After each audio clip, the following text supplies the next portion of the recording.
السلام علیکم ناظرین، آج میں اس عظیم شخصیت کے سسرال میں موجود ہوں جو کہ بیگم کوٹ کی سرزمین پر فضائل صحابہ کانفرنس میں قرآن پڑھتے ہوئے اللہ کو پیارے ہو گئے۔ میری مراد ولی کامل قاری عبد المتین اصغر صاحب رحمۃ اللہ علیہ ان کے سسرال والوں سے بات کرتے ہیں۔ السلام علیکم۔ وعلیکم السلام۔ جی بھائی، آپ کا نام کیا ہے؟ میرا نام ہے عثمان غنی۔ بھائی جان، قاری صاحب کے آپ کیا لگتے ہیں؟ وہ میرے بہن ہوئی تھے، بڑی اپی نا، ان کے شوہر تھے، خاوند تھے۔ قاری صاحب کی شادی کب ہوئی تھی؟ ان کی شادی 2008 میں ہوئی تھی۔ کیا قاری صاحب کی یہ دوسری شادی تھی؟ جی، یہ دوسری شادی تھی، ٹھیک ہے، اور اس سے پہلے نے شادی کی 2008 میں کی تھی انہوں نے شادی۔ قاری صاحب کے کتنے بیٹے اور بیٹیاں ہیں؟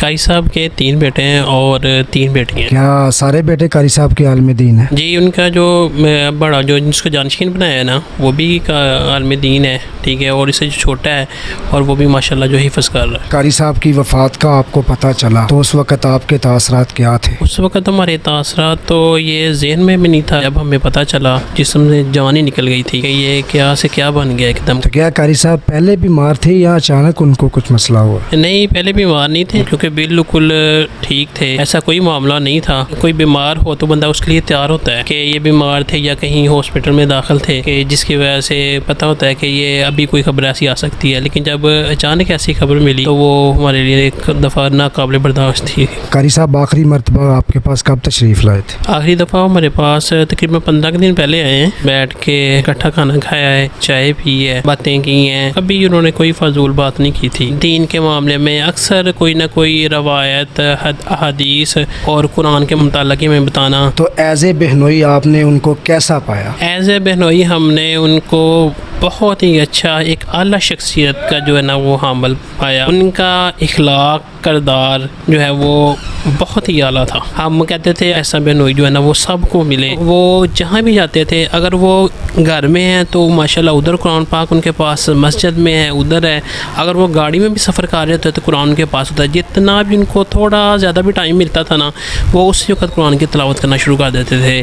کہتے ہیں یہ جو وقت ہے یہ اللہ نے آپ کو دیا ہے اس لیے کہ آپ اللہ کی خوشنودی حاصل کرو، اور آپ ایسے اللہ کے پاس جانا ہے جیسے اللہ نے آپ کو کہا ہے کہ مجھے راضی کر کے آؤ۔ اور دیکھیں اب انہوں نے اللہ تعالیٰ کے لیے اتنی محنت کی، اللہ تعالیٰ کو راضی کیا، اور اللہ تعالیٰ نے ان کو ایسی موت دی کہ جو ہم سب کے لیے قابل رشک ہے، بلکہ ہم خود بھی دعا کرتے ہیں یا اللہ کہ ہمارا جو خاتمہ ایمان پہ کرنا، قرآن پڑھتے کرنا، نماز پڑھتے کرنا، اور اللہ نبی پاک کی حدیث جو ہے نا وہ سناتے کرنا۔ آپ کا کیا نام ہے؟ عمر فاروق۔ قاری صاحب آپ کے کیا لگتے ہیں؟ قاری صاحب ہمارے بہنوئی لگتے تھے۔ بھائی جان، قاری صاحب ایسا کون سا عمل کرتے تھے جس کی وجہ سے ان کو اتنی پیاری اللہ نے موت دی؟ قاری صاحب رات کی تاریخیوں میں، خصوصاً علیحدگی میں، بڑا اللہ سے گڑ گڑا کے رو کے دعا کیا کرتے تھے۔ یہی دعا کرتے ہیں کہ یا اللہ مجھے با کمال لوگوں کے سب میں شامل کرنا۔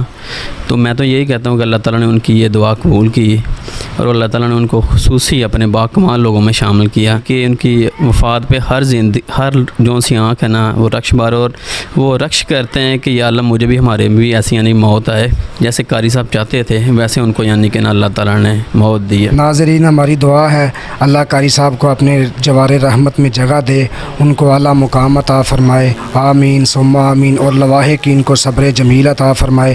السلام علیکم ورحمۃ اللہ وبرکاتہ۔